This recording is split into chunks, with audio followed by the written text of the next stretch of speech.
Hello, hello. I am back to help you do this thing called life. So, we've been talking about Jesus, his temptations, his emotions, just all the things that made him a human being.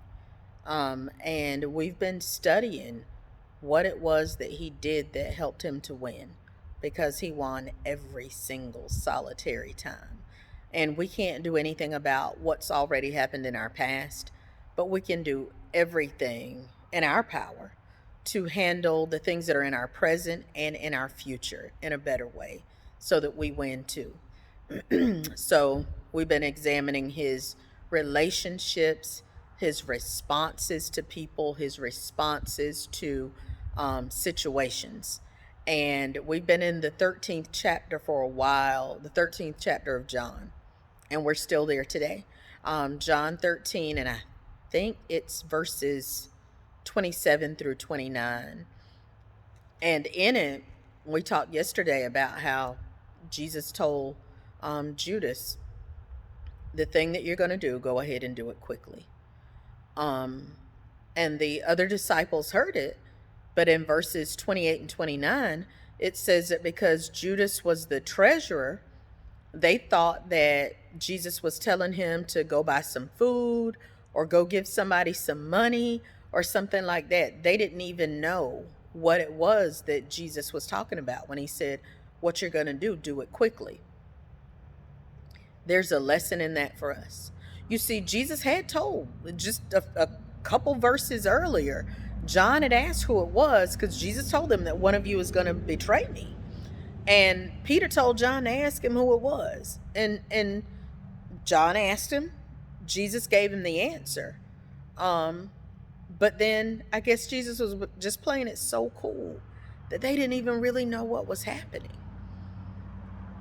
And that's a word to us. We have to know just how far to go. You have to know what it is that you are able to share with those in your circle, in your inner circle. You have to know what it is that you can share, and then you got to know when it's enough. You got to know when it's time to seal those lips, when it's time to take the rest to the Lord in prayer. Because sometimes if we include people in something that they're not supposed to know, we jeopardize them. We put them in danger. We put them in peril. We put them in a compromising position. And we could mess up our own destiny because that person may try to intervene for us. And it may not be the time that God wants any intervention, because it may be time for that thing to happen that's going to cause him to be able to bless you like he wants to. And so many times when we think we're rescuing somebody, we're actually prolonging the process. And so I guess from today, what I get is that we have to know just when to say when. We've got to know how much is enough.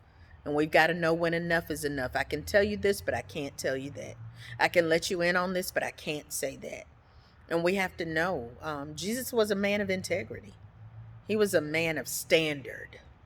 And we have to examine him and know that it's okay. It's okay to tell people some things, but some things, it's just between you and God.